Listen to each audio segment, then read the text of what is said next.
सर्दी में चिड़िया के 3 बच्चों की भूख। अभी जंगलों में सर्दियाँ शुरू ही हुई थीं। टुनटुनी चिड़िया और उसका पति घुंघू, वो दोनों आपस में बातें करते हैं। अंडे की मम्मी, सर्दियाँ शुरू हो गई हैं और हमारे रहने के लिए भी जो घर था वो अब टूट चुका है। घर में बर्फ और पानी चाहे जिधर से आ जाती हैं।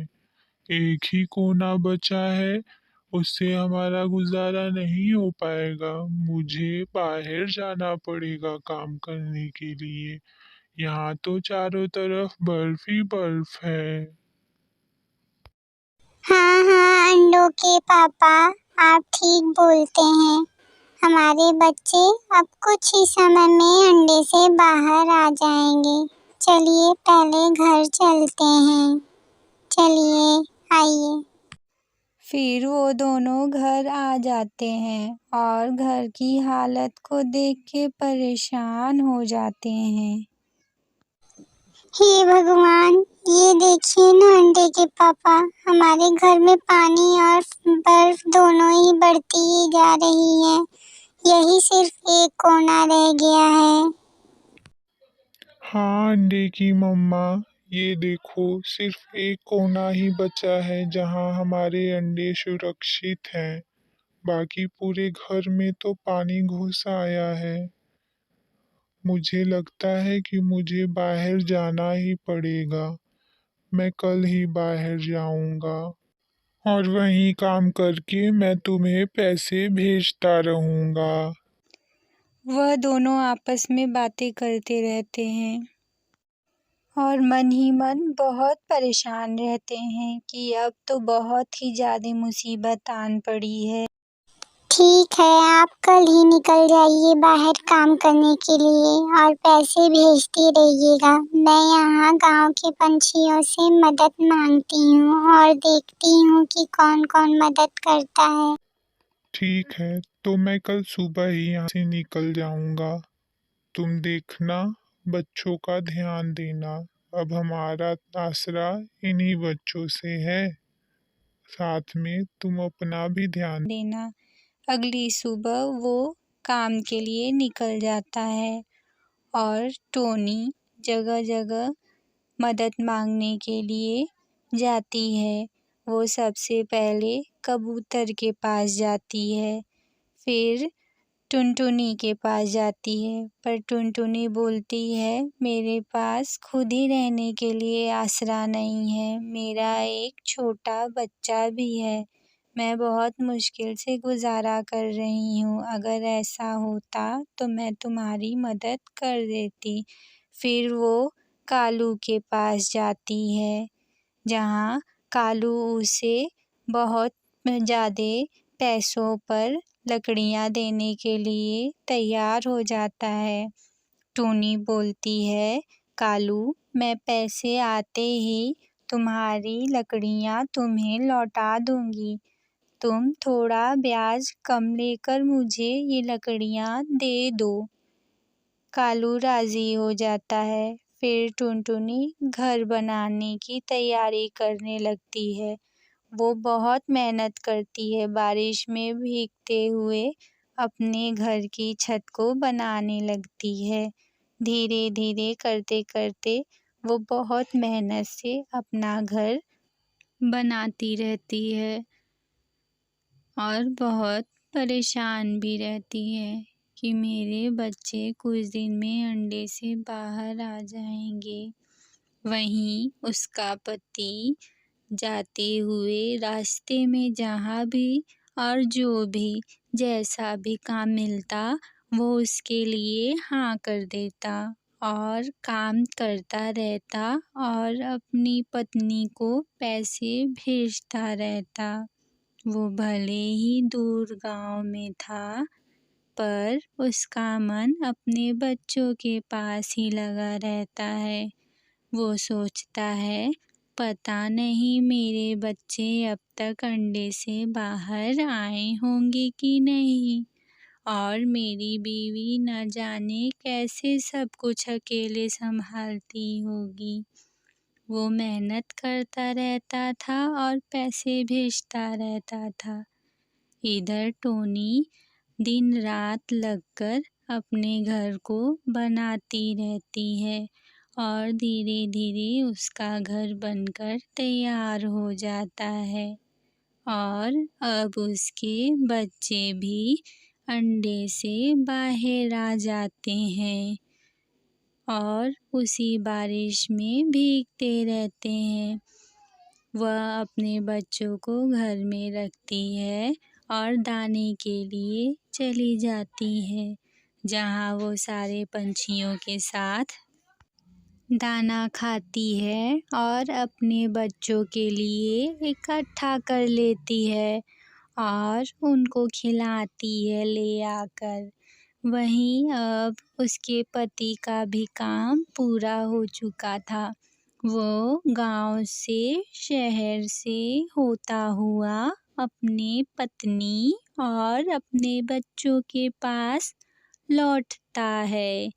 वह रास्ते भर सोचता रहता है कि मेरे बच्चे अब तक अंडे से बाहर आ गए होंगे। वह बहुत खुश होता है और अपने मन में सोचते हुए खुद ही से बातें करता रहता है और दूर जंगलों को पार करते हुए अपने घर के लिए लौट आता है। वहीं टोनी बच्चों के लिए खाना बनाती रहती है। उसके बच्चे पापा को बहुत याद करते हैं और थोड़ी ही देर बाद उन बच्चों के पापा घर को लौट आते हैं और अपने बच्चों को सरप्राइज़ देते हैं, जिससे सभी बच्चे और उसकी माँ बहुत खुश हो जाती हैं। फिर वो लोग अपने बच्चों के साथ बहुत खुशी-खुशी रहने लगते हैं। दोस्तों, अगर आपको हमारी कहानी थोड़ी-सी भी पसंद आई हो, तो प्लीज़ हमारे चैनल को सब्सक्राइब कीजिए और हमारे वीडियो को लाइक और शेयर कीजिए। थैंक यू दोस्तों। चिड़िया का गन्ने का घर।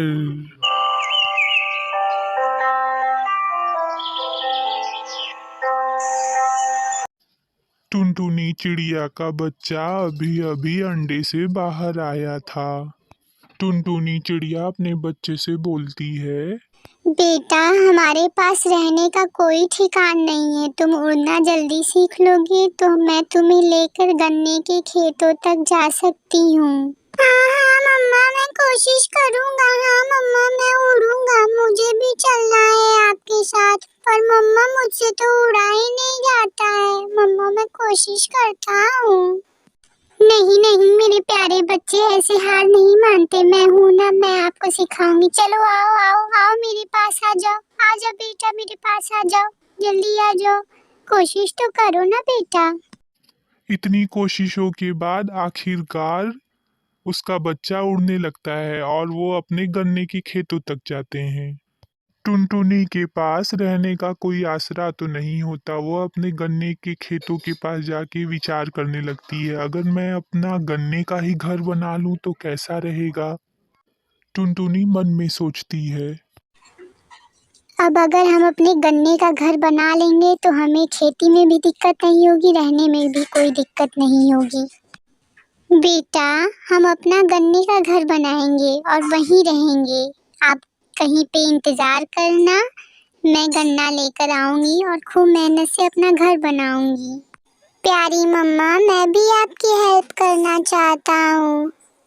अगले दिन से टुनटुनी खूब मेहनत करती है और उसका घर बनकर तैयार हो जाता है। उसका घर बनते ही उसकी भांजी उससे मिलने आ जाती है।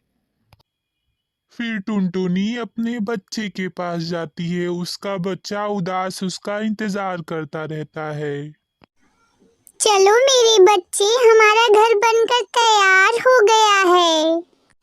सच्ची मम्मा, मेरा हमारा घर बनकर तैयार हो गया है। मैं बहुत खुश हूँ मम्मा, मुझे नए नए घर में रहने को मिलेगा मम्मा।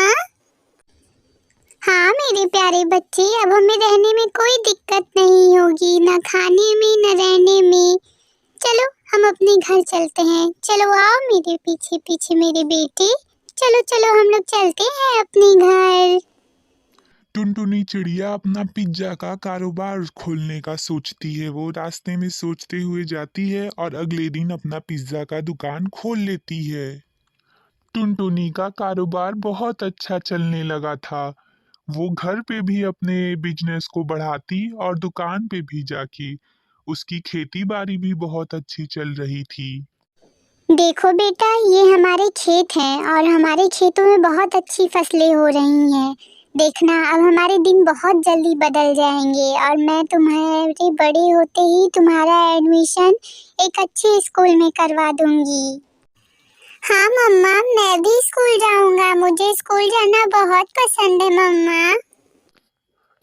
टुनटुनी बहुत खुश होती है, पर कहते हैं ना, खुशियों को नजर सी लग जाती है। एक दिन बहुत तेज बारिश होने लगती है और बारिश थमने का नाम ही नहीं लेती। कालू कौआ घायल होकर उसकी छत पर आकर बैठ जाता है। कहता है कि आजकल इतनी बारिश होती है, देखना बाढ़ आ जाएगी। और वह बात सच साबित हो जाती है। गांव में बाढ़ आ जाती है, हर तरफ हाहाकार मच जाती है। बाढ़ के कारण उनको अपना गांव छोड़कर दूसरे गांव जाना पड़ता है। इस बार हर गांव में गन्ने की ही खेती हुई रहती है। टुनटुनी खेतों के पास आती है और बोलती है, मेरा खेत भी ऐसा ही हरा भरा रहता था, पर उस बाढ़ के कारण मेरा सब कुछ खराब हो गया। अब मैं नया आसरा कैसे ढूंढूंगी? मेरा तो सब कुछ बर्बाद हो गया है। मैं इस गांव के साहूकार से गन्ने उधार लेकर अपना पिज्जा का बिजनेस शुरू करूंगी। और फिर टुनटुनी अपना पिज्जे का बिजनेस फिर से स्टार्ट करती है। वो जगह जगह अपने पिज्जा का दुकान लगाती है। धीरे धीरे करके वो अपना सब कुछ फिर से बना लेती है, गन्ने का घर भी और अपना आशियाना भी अच्छे से बना लेती है। वो बहुत खुशहाल जिंदगी जीने लगती है।